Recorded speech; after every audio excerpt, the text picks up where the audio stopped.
Buenos días y buenas tardes a todos. Bueno, este video es un poco para subir contenido, que es lo que vengo prometiendo y hasta el momento no lo hice. Y hoy vamos a hablar del tema de educación emocional, que es un curso virtual que estoy proponiendo, y hoy vamos a hacer como un pantallazo del tema para que un poco se entienda qué es la educación emocional y a qué apunta también. Bien, bueno. Por ahí capaz la pregunta es ¿por qué es importante aprender educación emocional? Y la respuesta es que un poco saber de emociones nos ayuda a manejarlas. Manejarlas no, gestionarlas de forma saludable. No ha pasado veces, yo trabajo mucho esto con niños, pero ha pasado muchas veces que como adultos, al no tener este tipo de formación, al venir de otro tipo de crianza en donde las emociones, la mayor de las veces, son reprimidas, invalidadas, esto de no puedes llorar por eso, no te puedes enojar por esto, te voy a dar un verdadero motivo para llorar, y esas cuestiones, ha hecho que a medida que vamos creciendo la vayamos reprimiendo. Entonces, las emociones aparecen, no lo podemos evitar. Aparecen ante situaciones que hacen que se activen, ¿sí? Muchas veces las emociones son respuestas totalmente normales. No es que está mal estar triste, estar enojado, tener ansiedad. Son respuestas normales ante situaciones que no suelen ser normales y que generan que se activen, ¿sí? Hay una situación que me da ansiedad. Hay una situación que me da tristeza, hay una situación que me enoja, así como hay situaciones que me generan felicidad, situaciones que me dan miedo, situaciones que me dan calma. Esa es una de las razones por la que es importante aprender educación emocional. ¿Para qué? Para que no de repente vayamos a soluciones que por ahí no son saludables. No ha pasado más de una vez que tenemos ansiedad y lo resolvemos fumando, lo resolvemos comiendo, demás, y eso lleva a una cadena de consecuencias. Lo resuelvo comiendo, después digo, no, estoy muy gorda, al final rompí la dieta, al final hago todo mal, y se hace una cadena de cosas que lleva a sentirnos mal, y capaz lo terminamos resolviendo comiendo de vuelta o con otra actitud poco saludable, e invalidándonos constantemente a nosotros y siendo negativos hacia nosotros mismos, o sea, culpándonos a nosotros mismos, castigándonos a nosotros mismos por esto que no pudimos resolver de otra manera. Hay situaciones extremas a veces que la dificultad para manejar emociones, como la angustia, llevan al consumo de alcohol, el consumo de sustancias, y a generar dependencia. Es decir, yo cada vez que me siento mal recurro a el alcohol o a la sustancia, y en el momento me siento bien.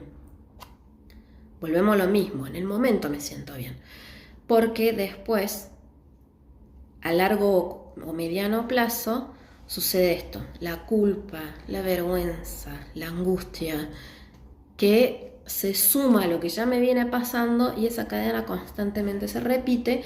Y si seguimos teniendo conductas que nos ponen en riesgo o que ponen en riesgo a nosotros mismos, va a seguir generando el alivio del momento, pero después consecuencias negativas, y así se va haciendo como una bola de nieve que va creciendo cada vez más, y que vamos sintiendo que tenemos cada vez menos control sobre eso.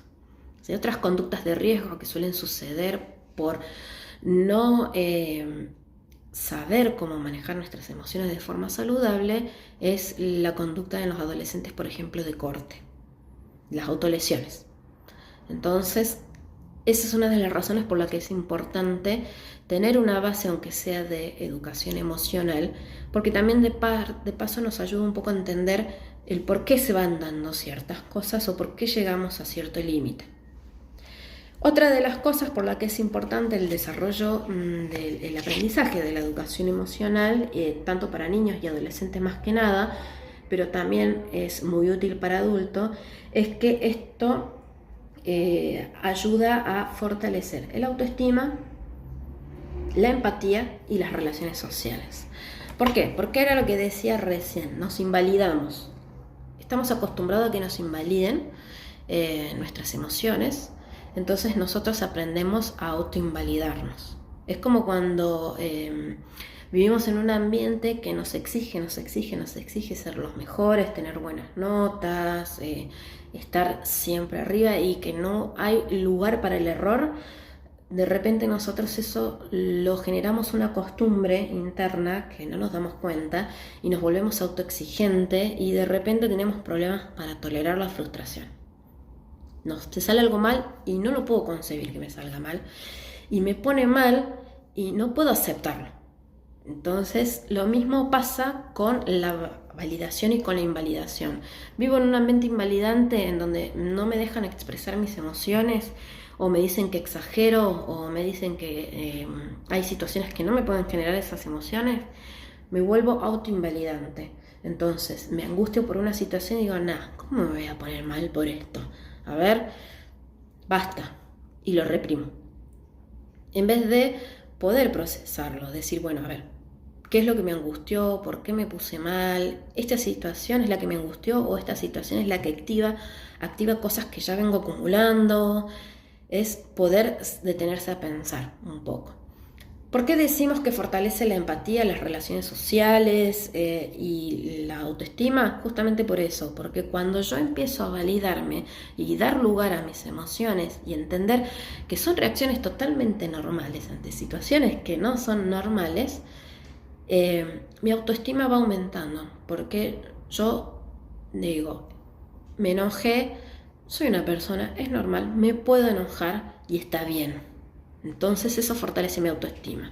La segunda parte es aprender a gestionarla, obviamente, porque validamos emociones, pero no validamos reacciones que no están buenas para esas conductas, reacciones que no están buenas, conductas que nos ponen en riesgo, que ponen en riesgo a los demás.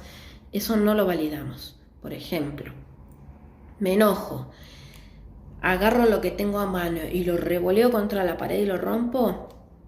El enojo es válido. Algo me lo activó, no importa qué, pero la emoción es válida y apareció por una razón, porque también las emociones tienen sus funciones. Pero el hecho de revolear cosas y tirarlas por ahí, o gritar, o insultar, o atacar a las personas, no es válido. Eso ya no es saludable. Eso ya entra dentro de las conductas no saludables, porque yo en el momento reaccioné mal y después me siento mal porque dije cosas que no quería, lastimé a personas que no quería, o me lastimé a mí mismo y después me veo las marcas, las cicatrices, me genera culpa, vergüenza, angustia, y se repite la rueda de la que les mencioné recién. ¿Por qué fortalece también la empatía y las relaciones sociales? Porque una vez que yo empiezo a entender cómo funcionan las emociones y que las emociones funcionan de manera diferente en cada uno, así como me autovalido, aprendo a validar a los demás. Entonces, si alguien se pone mal en una discusión por una cosa que yo dije, en vez de ponerme a la defensiva de y ahora todo te molesta, de repente empiezo a entender, bueno, no, a ver, hay algo que yo dije, así como en su momento las cosas que pudieron decir otras personas a mí me lastimaron, hay algo que yo dije que le hizo daño a esa persona, y poder empatizar, decir, bueno, perdón, no quise decirlo con esa intención, en realidad yo lo que quería decir era esto, y aprendemos a empatizar, aprendemos a entender que está bien que la otra persona pueda enojarse, angustiarse, tener ansiedad, ataques de pánico, y no tomarlo como, bueno, está exagerando, es algo que podés controlar. O sea, ya está, manejalo, no es tan difícil.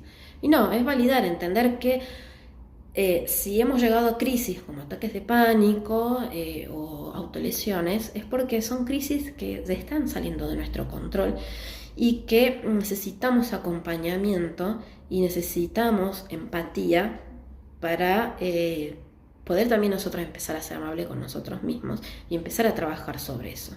Y no sentir capaz que bueno, no, ya soy así, ya vine fallada, ya tengo un trastorno, no tiene solución, me voy a tener que medicar o voy a vivir con pánico.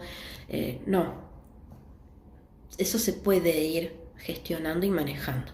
Una persona que sufre de ansiedad y tiene ataques de pánico no es una persona que va a sufrir sus ataques de pánico toda la vida y se tiene que acostumbrar a eso, sino que sí, es una persona con una personalidad en donde la ansiedad predomina, pero que la puede ir gestionando para que esa ansiedad no termine siendo la que tome control de nosotros, sino que nosotros podamos tener al revés, un poco de manejo de esa emoción y no nos manejen a nosotros. Y terminamos en crisis, obviamente. Entonces, recapitulemos.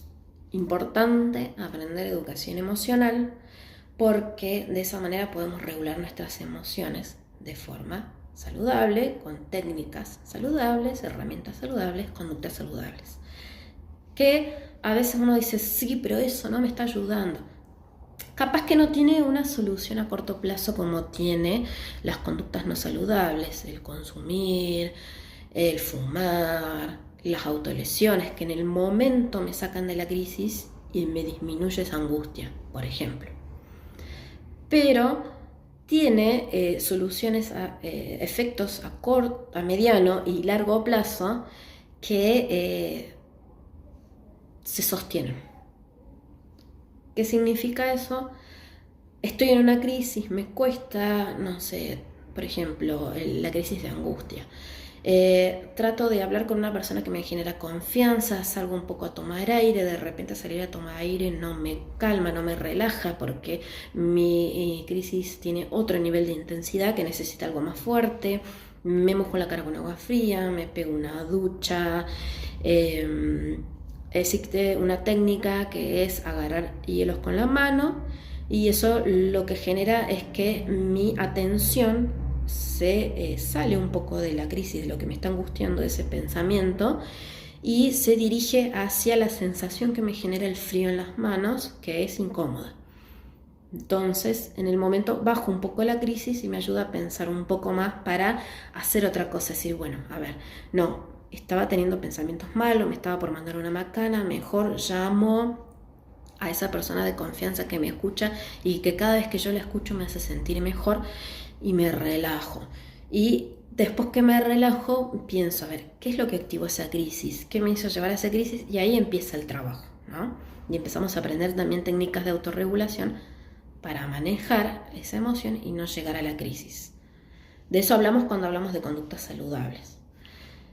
Y no se acumula como con la conducta no saludable y me hace sentir culpable, vergüenza, más angustia, más enojo, sino que digo, bien, lo pude resolver de otra manera. Sí, tuve una pequeña crisis, pero no termina en la conducta no saludable. No me autolesioné, no consumí, no aumenté la cantidad de lo que como, no aumenté la cantidad de lo que fumo y lo pude manejar de otra manera. Tengo el control sobre esto. Entonces esa sensación genera que este tratamiento que yo estoy haciendo o esto que estoy aprendiendo para manejar mis emociones se sostengan en el tiempo.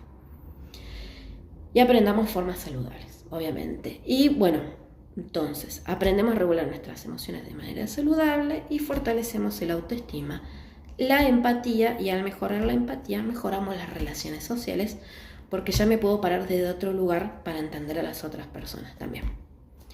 ¿Qué es una emoción? ¿O cuáles son las características de una emoción? Partamos de que las emociones, no existen emociones buenas y emociones malas. Todas las emociones cumplen una función.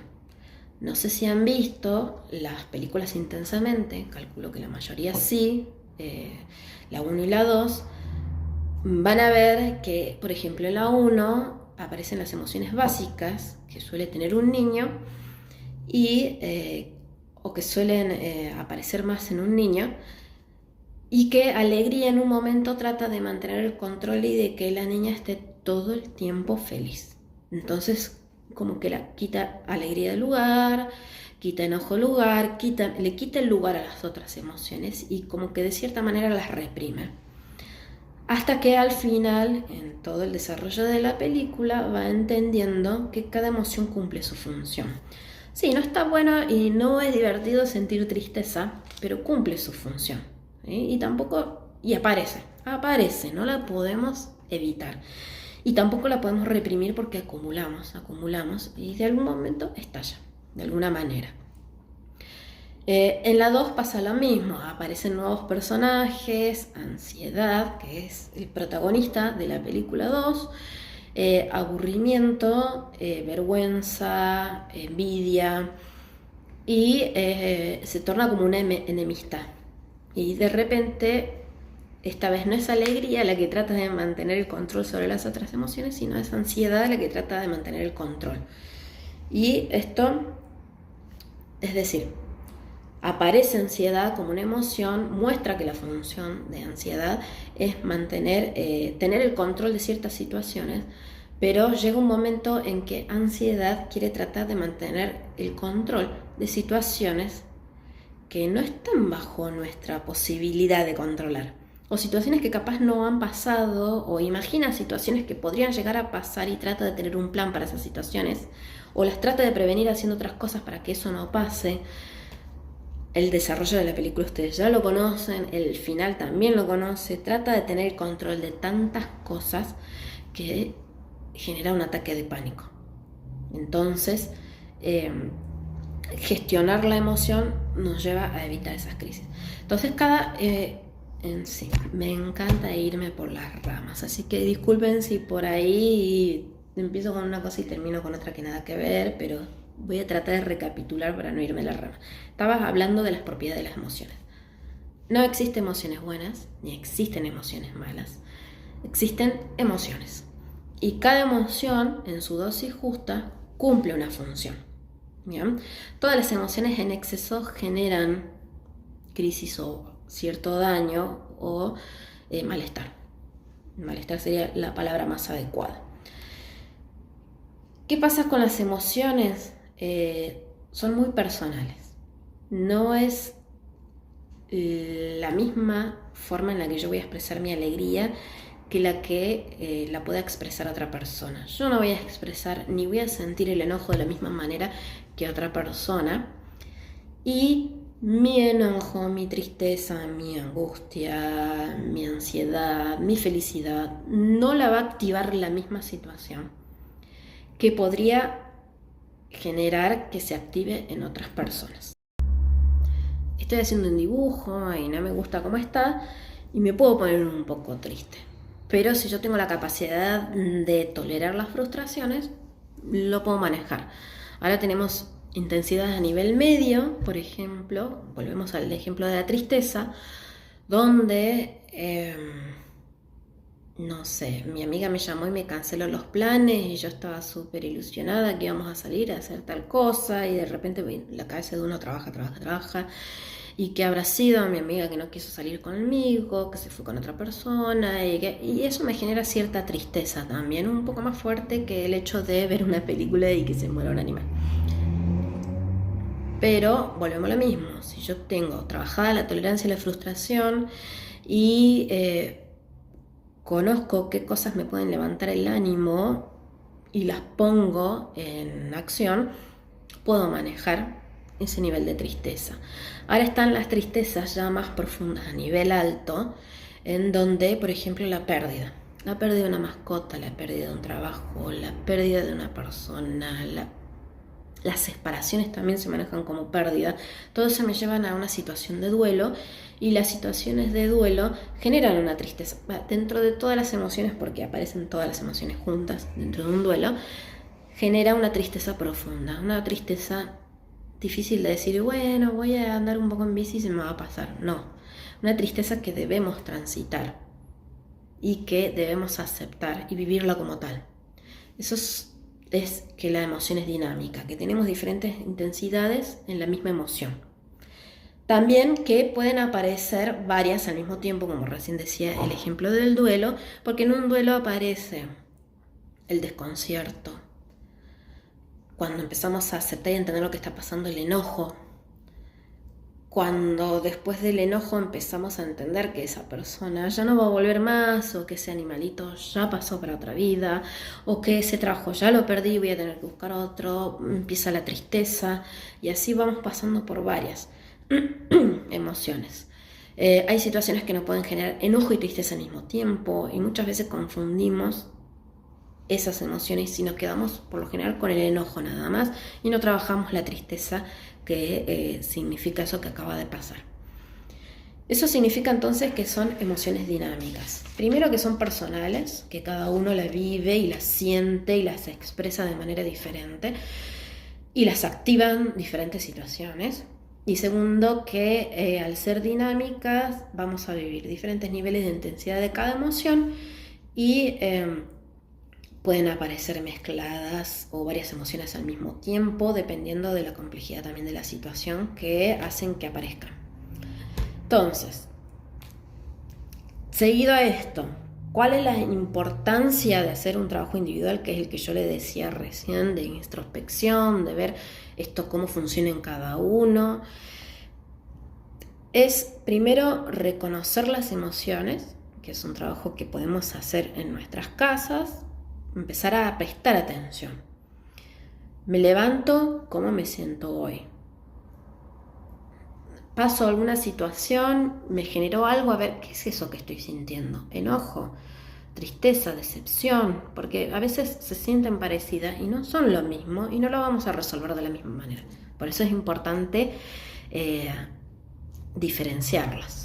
Entonces, ¿cómo se siente en mí? ¿Cuánto dura? Hay gente que se enoja por mucho tiempo, hay gente que el enojo es por un momentito y después se les pasa. Lo mismo es con la tristeza, volvemos a lo mismo. No es solo una cuestión de cómo lo siento yo, es una cuestión de qué situación fue, cómo viví yo esa situación, para saber si va a ser intensa la respuesta o no, si va a ser duradera la respuesta o no. ¿Y qué cosas las activa? Porque no en todos nos activa lo mismo. A mí hay cosas que me pueden hacer enojar que otras personas no. A mí hay cosas que yo digo, no es para tanto, no me voy a enojar por eso, y otras personas saltan al toque por esas situaciones. Entonces, es lo mismo con la ansiedad, es importante empezar a identificarlo. Eso, día a día nos tenemos que preguntar a nosotros mismos cómo nos sentimos ahora y prestar atención, ¿sí? No dejar que la emoción nos nubla y nos lleve, sino prestar atención, decir, bueno, pausa. El famoso semáforo de las emociones, stop, pienso, el amarillo, y verde, actúo. Acaba de pasar algo, me molestó lo que dijo esa persona, voy a abrir la boca y voy a meter la pata, entonces me callo, me alejo de la situación que me está molestando, generando esa emoción si es posible. Me tomo mi tiempo, mi espacio, hago algo que me relaje, me mojo la cara, escucho música, salgo a caminar y pienso, ¿qué acaba de pasar? ¿Por qué me molestó?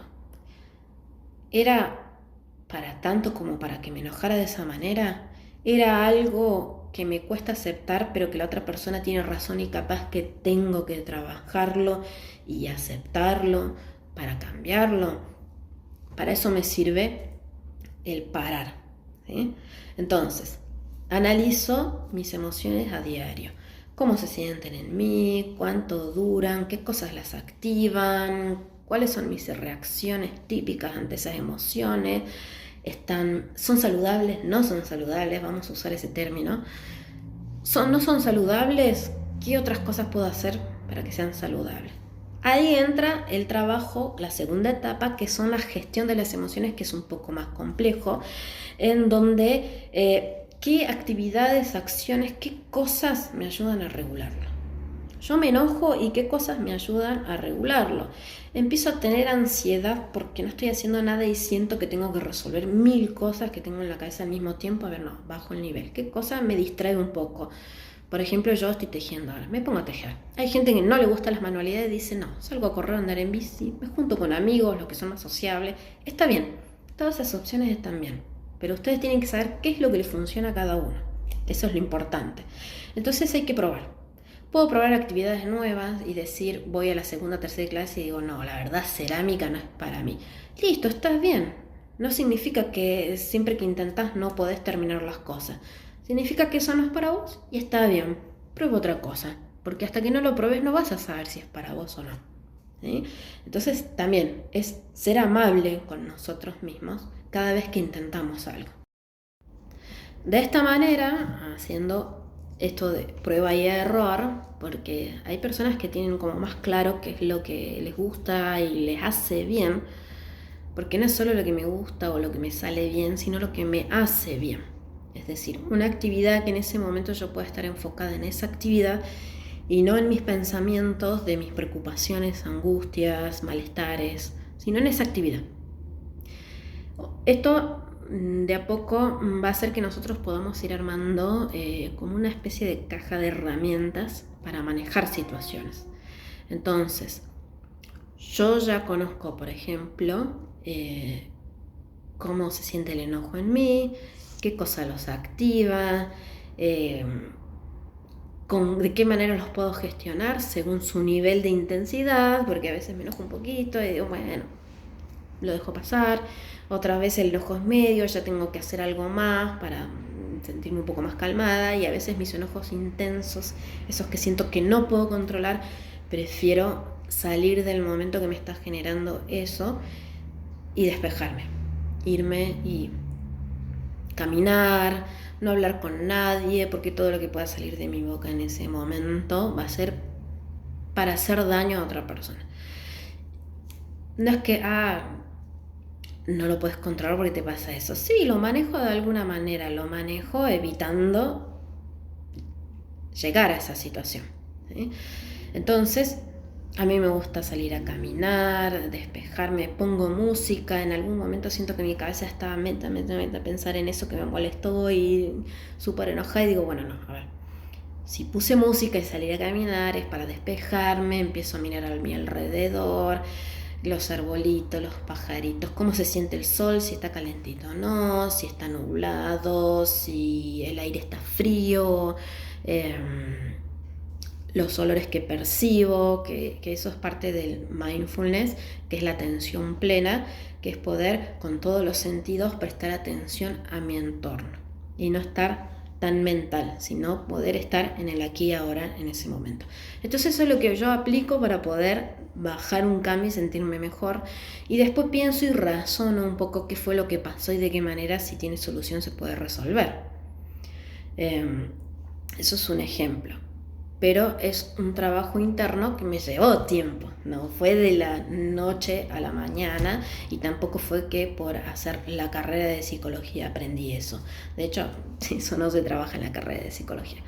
Es un trabajo interno y personal que va haciendo cada uno, y se trata de prestarnos atención, identificar nuestras emociones, aceptar también características o cuestiones nuestras, porque si yo no acepto que soy una persona que capaz soy muy enojona ante ciertas situaciones, no voy a trabajar para modificarlo, ¿sí? Entonces es porque eso no soy yo estoy bien, el que estás mal sos vos, y ahí empieza la traba. No nos abrimos para trabajar nada porque no hay nada que trabajar, ¿sí? Bueno, no sé si les sirvió. A mí me encanta saltar de tema en tema, enredarme un poco, más estos temas de los que ya tengo como bastante manejo, conocimiento, con el que he trabajado mucho con niños, con adolescentes, también con adultos en sesiones individuales, pero un poco de esto se va a tratar también el curso virtual, que la idea es que tenga esta introducción que acabamos de tener, pero con la participación de los que estén inscriptos al curso. Entonces, las próximas clases siguientes en las que se va a trabajar emoción por emoción, que pueda también tener un poco de la participación, de las consultas, de las experiencias vividas por los que están participando, y que pueda ser un trabajo más personalizado, porque volvemos a lo mismo. El reconocer mis emociones o cómo funcionan las emociones en cada uno y la gestión de esas emociones es muy personal. Algunos vamos a tener similitudes, pero no es que lo vivamos de forma de la misma manera, ¿sí? Entonces, la idea del curso de educación emocional es poder interactuar. interactuar a través de los ejemplos que podamos dar, a través de los ejemplos que las personas puedan brindar desde su vivencia, y también trabajar un poco lo que es la comunicación asertiva, porque muchas veces no podemos expresar nuestras emociones o comunicarlas porque no sabemos con qué palabras hacerlo. Y también el tema de la corregulación, porque muchas veces somos adultos, manejamos nuestras emociones, pero no sabemos cómo ayudar a nuestros hijos a manejar las suyas o a introducirlos a este tema. Muchas veces las actitudes de nuestros hijos, las reacciones de nuestros hijos nos generan desregulación a nosotros, y es normal, ¿sí? Un niño que de repente empieza a hacer berrinches y se desregule y patalee y llore y tire cosas y rompa cosas o se golpee la cabeza contra la pared, que suele suceder muy frecuente en las desregulaciones, me genera a mí una desregulación terrible, ¿sí? Hay gente que le genera ansiedad, ataques de pánico, hay gente que le genera, lo voy a ahorcar, que es normal, hay gente que se pone a llorar al lado del niño. Entonces la idea de la corregulación es esto: cómo me regulo yo en ese momento y cómo ayudo a mi hijo a regularse.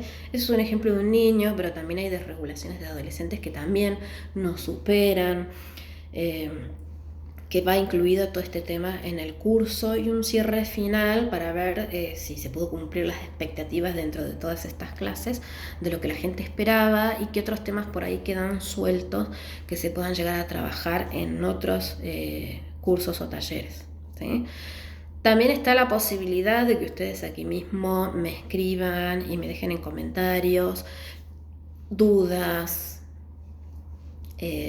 experiencias. Por ahí, si no están de acuerdo con algo que yo dije, también, para que lo podamos charlar. Y qué otros temas les gustaría también tener un poco más de información, que no es de educación emocional solamente. Yo ahora di porque educación emocional ha sido como el tema más pedido y del que más la gente está necesitando trabajar ahora, pero hay un montón de otros temas con respecto a la salud y el bienestar. El próximo video, que me encantaría hacer ese tema, que voy a subir en la semana que viene, porque esta semana ya terminó y no me alcanza el tiempo para otra cosa, va a ser de primeros auxilios psicológicos, que muchas veces yo lo menciono así y la gente dice, ¿pero qué es eso?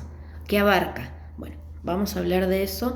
Así que bueno, espero que este contenido les haya gustado, que les haya sido de utilidad y que le haya generado como esa cosquillita de decir, quiero aprender más o quiero trabajar sobre esto porque me interesa. Así que bueno, nos vemos en el próximo video.